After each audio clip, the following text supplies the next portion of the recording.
What is up, Nomad Nation? You've got Godfather. I am one third of your Nomad Gamers. It is Tuesday. We have started yet another week. How is your work week going or your school week? Let me know down here in the comments. Let me know how your week's been going so far. I know it's early and it's only Tuesday, but it's been a great week for Godfather. Uh, I really hope it's been a great week for you as well. So if you're watching me, we got a big news tonight. If you're watching me over on Facebook, over on Kick, or over on Twitch, you have found Godfather or Godfather09. I need you to do me a favor. I need you to go down. I need you to hit that follow button. Then I need you to turn on your notifications. That way, every single time that I come live at you, you are being notified. If you are watching me over on YouTube right now, thank you very much. You have found the home of the Nomad Gamers, where every Saturday at 4 p.m. Eastern, 4 p.m. Central, 5 p.m. Eastern. I had that switched around. My two co-hosts, they come into the Shire with me, and oh boy, it is a whole new ball game. Uh, we just have a lot of fun talking about games, talking about gamer news, and what we're seeing in the game industry right now. So join us at 4 p.m. Central, 5 p.m. Eastern, and you can get in on the Nomad Gamers fun. Now for the big news of the night. Huge news. First time I've been able to do this. I want to say welcome to all my viewers on TikTok. You can find me at Godfather1, where every Tuesday and every Thursday I am coming live at you for Talking Tuesday and Thirsty Thursday. On Mondays and Wednesdays, I go live and I am streaming games starting at 7:30 on all of these gaming platforms that you see right down here. It is a brand new episode. So everyone out there knows what this means. Let's go over the rules again real quick. You've got to follow one of these pages down here. You've got to give the post a like. So you have to like Talking Tuesday. Then you need to guess the background correctly. The game, what number, if there's a number in the series, and then what console did it come out on?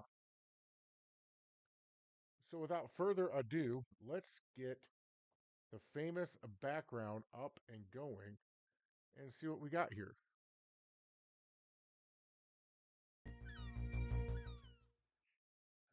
All right, here it is. It's a little small, but here it is. You've got, let's see, you got 9 characters all the way over to the side there.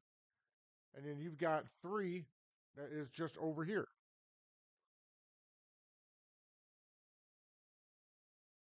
I guess they're pirates. Right now they're getting ready to attack. So remember, follow my page wherever you're watching me down here. Like tonight's episode of Talking Tuesday, and then tell me what this game is. What game did I pull this off of? You can get entered into guess the famous background. Now I don't have to put it onto TikTok because it's already there. So, all right, let's get back into what we are up to tonight. So tonight on Talking Tuesday, we have got a whole host of news. Some news was breaking when I was researching Talking Tuesday. So let's just get the breaking news out of the way right now. Fallout Season 3, Fallout TV show Season 3, will begin filming on May 1st. That is huge news for everybody out there who enjoys the Fallout franchise, who is really enjoying Season 2.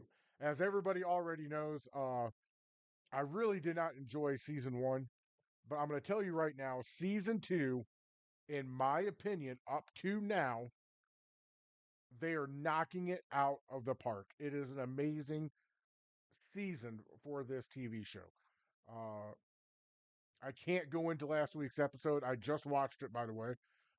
However, I didn't watch it in time for the Nomad Gamers. So I want to leave my first reactions to when myself and Fireball talk about it on the Nomad Gamers.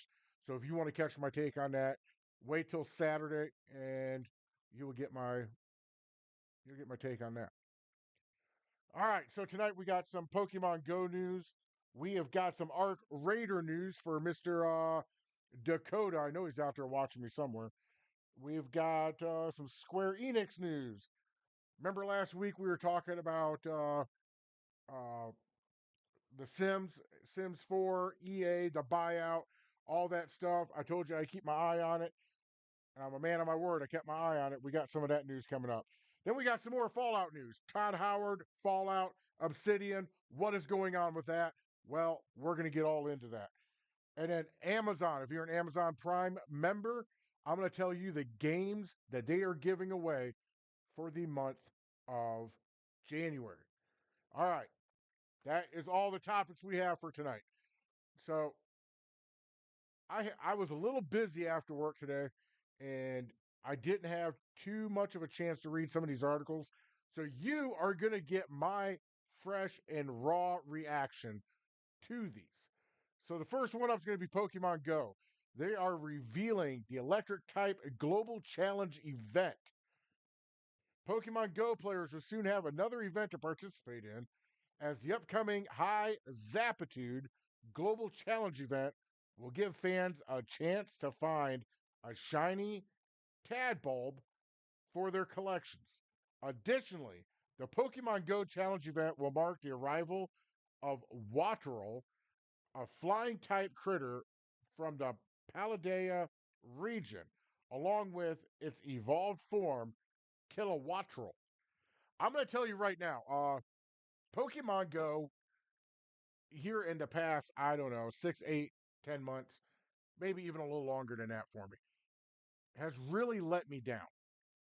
Up until a couple months ago when they brought out that really big update, it seems like whoever is in charge of Pokemon Go now is really putting their heart and soul back into that game, because we're not getting the same events over and over and over again. We're not getting the same rewards over and over and over again. Uh, it's amazing. I've said it before on Talking Tuesday, Thirsty Thursday. I said it when I went out and I interviewed the Quad Cities chapter of the Pokemon Go community. This is probably one of my favorite games for video games. And not because you get to go out there and catch these Pokemon. It's because gamers, for so often, they get the stereotype of you're just sitting in your basement playing video games. For 90% of the gamers, that's a true statement. Or in their bedroom or in their living room. This is one game where, like what I like to say, you get to go and touch grass. You get to go out and experience the sunlight. One problem with it, though, you got to pay attention to where the hell you're at, because you can't go into private property, and you can't uh, you can't walk out into traffic. That'd be a bad day, and I don't want to see any of you guys getting hurt. But you get to get out and you get to get some exercise in, and you get to get it in while you're having fun. That is the greatest part about this. Known as the Storm Petrel Pokemon, Waterol first appeared in the Pokemon Scarlet and Violet. Waterol and its evolved form, Kilowattrel, are electric and flying dual type creatures that are known for their high special attack and speed statistics. Waterol and Kitterowattrel, I'm going to keep fucking up this name, I'm sorry, can often be found near the seas and sands of Paldea. Despite having access to moves like Volt, Switch, Hurricane, and Air Slash, Watrel and Kilowattrel are considered glass cannons, making them far from the strongest electric Pokemon that players can send into battle. While other critters from the Paldea region have already made their way to Pokemon Go, the upcoming event will mark the debut of Watrel in the hit mobile game. It is a hit game. This game has been out I would say going on 10 years now, or actually over 10 years. I can remember playing it back in 2016. So the game, it's surviving. Whoever is in there and whoever is uh, managing this game for Nateket, they're doing a wonderful job because they are keeping the game relevant. They're reinventing the game every few months, and that's awesome.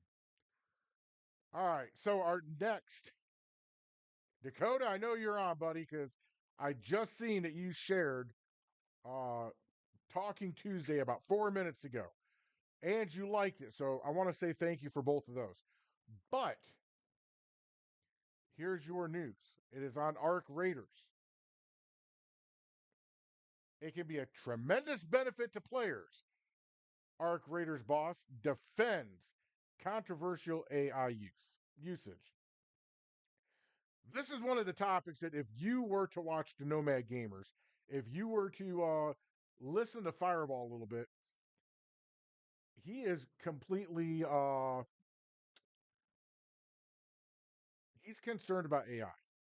By the way, I want to say thank you to rrat3dd on Twitch for sending me 5 roses. I appreciate that. He is very concerned about AI. I'm not so concerned about it. Crush Rider hasn't really weighed in one way or the other. But we're going to see what the Arc Raiders boss had to say about this.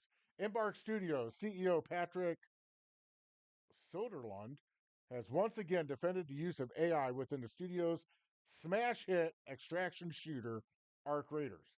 During a new interview, the executive explained how Embark didn't avoid hiring artists for Arc Raiders in order to replace them with AI, and urged fans to take a step back and understand how the use of AI can actually assist in the development of a game and be a tremendous benefit to players.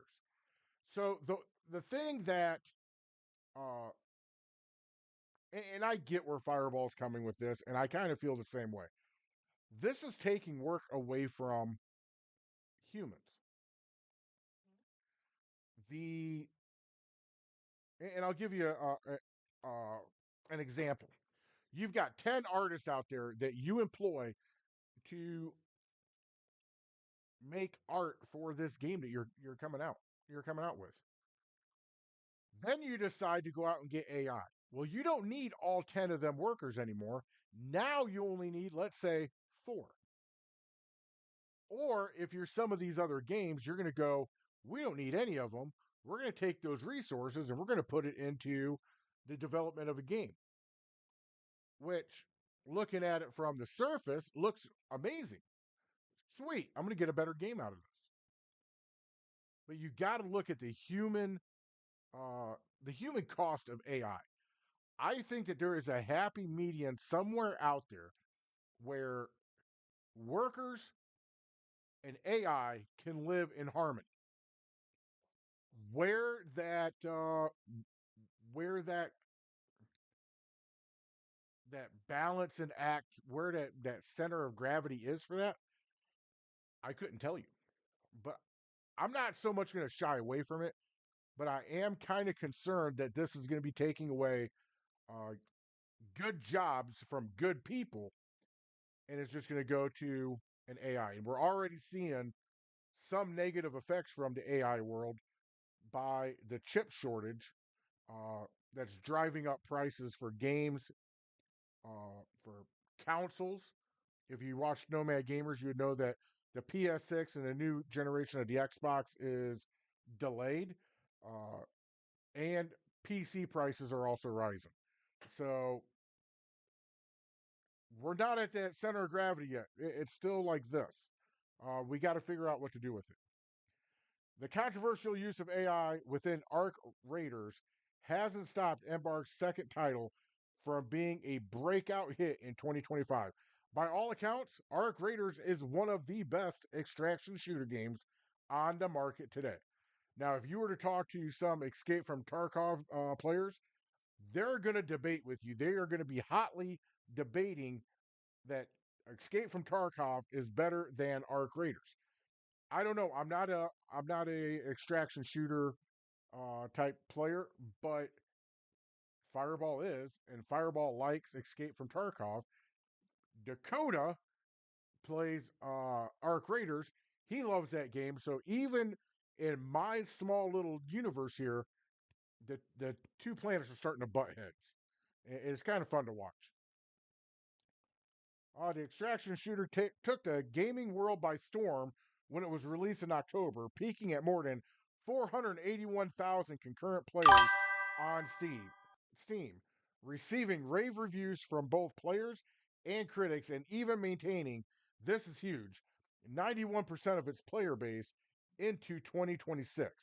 While many believed that Arc Raiders was destined to fail due to its release date being sandwiched between, and I was in this as well, sandwiched between Battlefield 6 and Call of Duty Black Ops 7, neither of the two powerhouses appear to have phased Embark. While Arc Raiders has held on to much of its player base, the same cannot be said for both Battlefield 6, which has lost 85% of its active users in just 3 months. And if you remember last week, we talked about Call of Duty, who has lost up to 90% of its player base. Maybe they'll give me the numbers down here a little bit more. No, they didn't say anything about that. Arc Raiders is a whole nother beast out there. I have watched a little bit of Arc Raiders. I've watched a little bit of Dakota's live session. I have watched Fireball's session on Escape from Tarkov, and oh,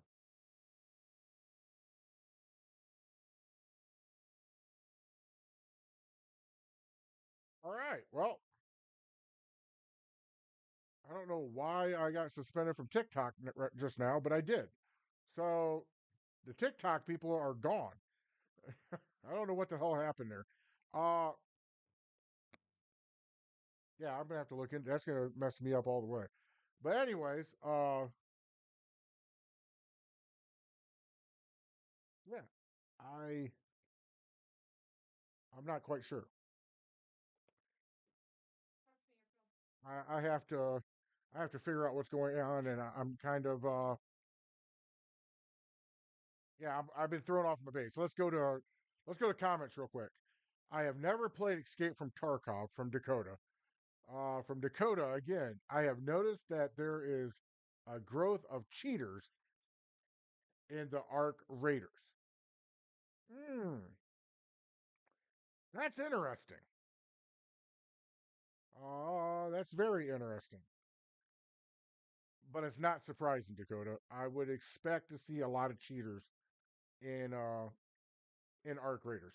Whenever you have a game like Arc Raiders where it's a shooter, I expect to see the cheaters. It's just the nature of the beast. Uh, we got some other news on Arc Raiders real quick. Uh, the the dev team out there is not going to put up a leaderboard for players, and they said because uh, Arc Raiders is not a PvP game. They don't want Arc Raiders turning into a PvP game. I found that very interesting and kind of refreshing. I don't know. That's something that Dakota's going to have to let us know, and we'll go from there. Let's go. Let's see here. Yeah. I don't know. It's one of those things where uh, I think AI will be a good thing for the gaming community, but I also think it'll be uh, a negative effect on the workers. And we've already seen a big hit to the workforce when it comes down to the video game industry, because look at all the layoffs that we reported on this time last year, going all the way up to June. It was like every single major game developer was laying people off, except for Rockstar. Rockstar had their own issues. We're not going to go into that. But I don't know. We need to get some guardrails up, and we need to figure out what the hell's going on. All right, so final is it time for them? Yes, Final Fantasy. Square Enix. They bid farewell to a legendary Final Fantasy artist. Veteran Final Fantasy character designer. I'm gonna try and say his name. It's Japanese. I'm sorry if I bomb it. Toshiaki Itana has officially left Square Enix. Itana has worked for Square Enix for the last 3 decades, and while he's best known for being Final Fantasy II's character designer, that's just scratching the surface of his contributions to the RPG genre over the years. While Final Fantasy IX is the entry that he is often most associated with, he also worked on Final Fantasy XI, Final Fantasy 13-2, Final Fantasy 14, and Lightning Returns, Final Fantasy 13. He also developed art and characters for the Final Fantasy Crystal Chronicles series, the Final Fantasy Fable series, and a handful of other Final Fantasy entries, such as Final Fantasy Explorers and Mobius Final Fantasy. I think with this departure, you are going to see a noticeable difference, one in the artwork, and two in what the characters look like. So, all the best luck to him. I mean, seriously. Last year marked a major milestone with the 25th anniversary of Final Fantasy. I'm not good with Roman numbers. I'm going to go with 6. A truly significant event. I was deeply grateful to see so many people celebrating Final Fantasy VI with the illustration work and supervision related to the 25th anniversary now complete. I feel a strong sense of accomplishment in having fulfilled the role entrusted to me. At the same time, I felt this was the right moment to draw a line under this chapter and take on new challenges. That came from the artist. Uh, my hat's off to you, sir. 25 years, one franchise, all that legacy that goes with it. That is a huge, huge accomplishment. Congratulations. And you know we're going to hear about the next game or the next company he goes to because they are going to celebrate him. And you'll probably see little nuances of his work, and it's going to look like some Final Fantasy stuff, but actually be the other company. All right, Sims 4.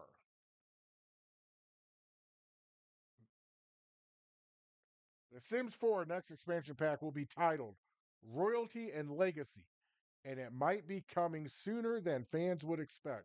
The Sims 4 has been consistently receiving expansion packs and other DLC content since it first launched back in 2014. Golly, I did not know it was that long.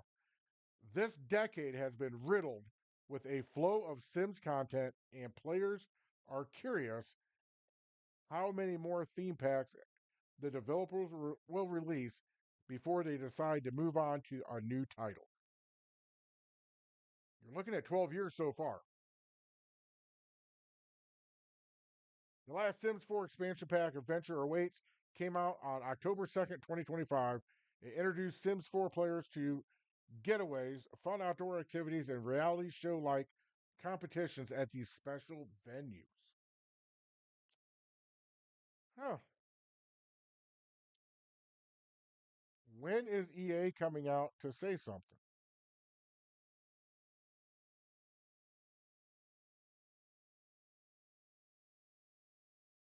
Oh, I know it's sometime. Uh,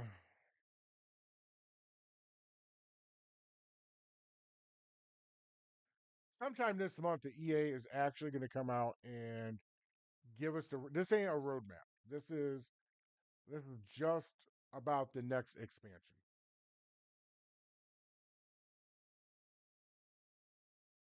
All right, we got some Fallout news to get to now. Uh, let's see. Which one do I want to do first? I've got two. I've got two sources. I couldn't decide which one was better, so I went with both. I think they're both the same thing. So we've been doing a lot of game rant tonight. Let's do this one from PC Gamer. Not only does Todd Howard not hate Obsidian, it was his only choice to take up Fallout's reins in the wake of Fallout 3. Oh boy, tread lightly. Fallout 3 was a good game. After all, it did a great job with KOTOR 2. There's a type of myth that survives not because there's any evidence for it, but because it flatters the preconceptions of a particular group of people. Take the notion that Todd Howard, head honcho over at Bethesda Game Studios, clearly sees with resentment about how much Obsidian knocked Fallout New Vegas out of the park. Is there evidence for this? No. Quite the opposite, actually. But it endures because it jibes with the worldview of a certain Fallout fan or fans who see Bethesda as perverting the series. I've been hearing a lot of this lately. Regardless, here's one more bit of evidence for the Howard doesn't hate Obsidian pile. In a chat with Game Informer via Games Radar, Howard said that when it came to a non Bethesda studio making a Fallout game, it was Obsidian or bust. That sounds like a pretty big endorsement to me. There were only They were the only choice, said Howard. They had done something similar with Knights of the Old Republic 2, and we knew them really well. In 2004, Obsidian put out Star Wars Knights of the Old Republic 2, a follow up to BioWare's KOTOR 1 that more than a few people, and uh, this reporter himself, came to regard as their favorite of the two games, and that despite the fact that Obsidian had barely over a year to make the whole thing. I did not know that. I didn't know they only had a year to make the whole thing. That's cooking. So Bethesda knew that Obsidian had a form for doing great work in other people's series, which was just why Howard wanted to nab the studio for New Vegas. I thought it was okay. I was very naive back then, but I thought it was okay. After all, the alternative was Fallout laying follow. We knew we were going on to Skyrim. The franchise was back, but we knew there was going to be a long break until Fallout 4. How can we keep this going? You make another game in the interim. Looking back, you do what Howard did. You go out and find someone you trust to make this. Now it's a cult classic. You give it to Obsidian, of course, both because of the factors already listed and because the studio had Fallout DNA.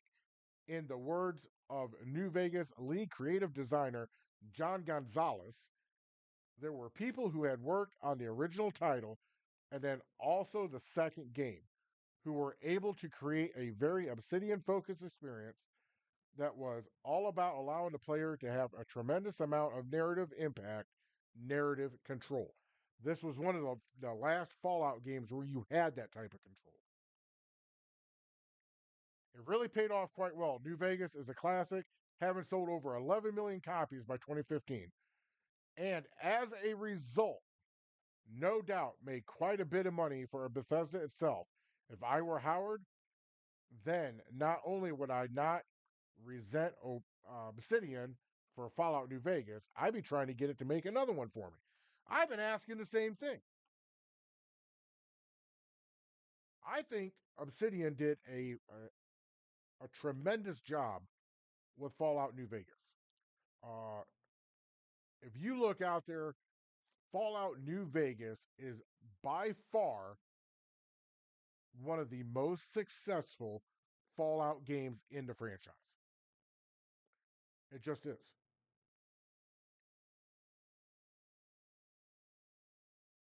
Look at Fallout 4. Look at 76. Look at 3. Even with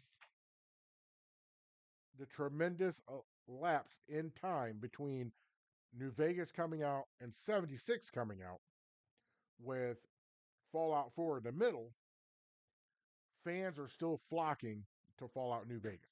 And it's even getting better now for Bethesda with New Vegas because with the TV show, it's throwing more fans to Fallout New Vegas. I just skimmed the other article, and I'll be damned if the two articles weren't damn near word for word. All right. How many of you out there have Amazon Prime? They are giving away 23 free games this month. Prime subscribers get a lot of free games to download or stream in January of 2026. I don't know if this is a Netflix type thing. I'm just reporting what games that they're gonna drop for you. Amazon has now announced the 10 games that subscribers can grab on PC, okay, and 13 via the cloud for a total of 23 freebies. One of the biggest free games for January is EA Madden NFL 26, which is the newest entry in the professional football series. It's coming to Luna for cloud streaming on January 10th, just in time for the start of the NFL playoffs, which begin. We already know all that. Other notable freebies for January include Sid Meier's Civilization, I believe that's 6, the Jackbox Party Pack 3,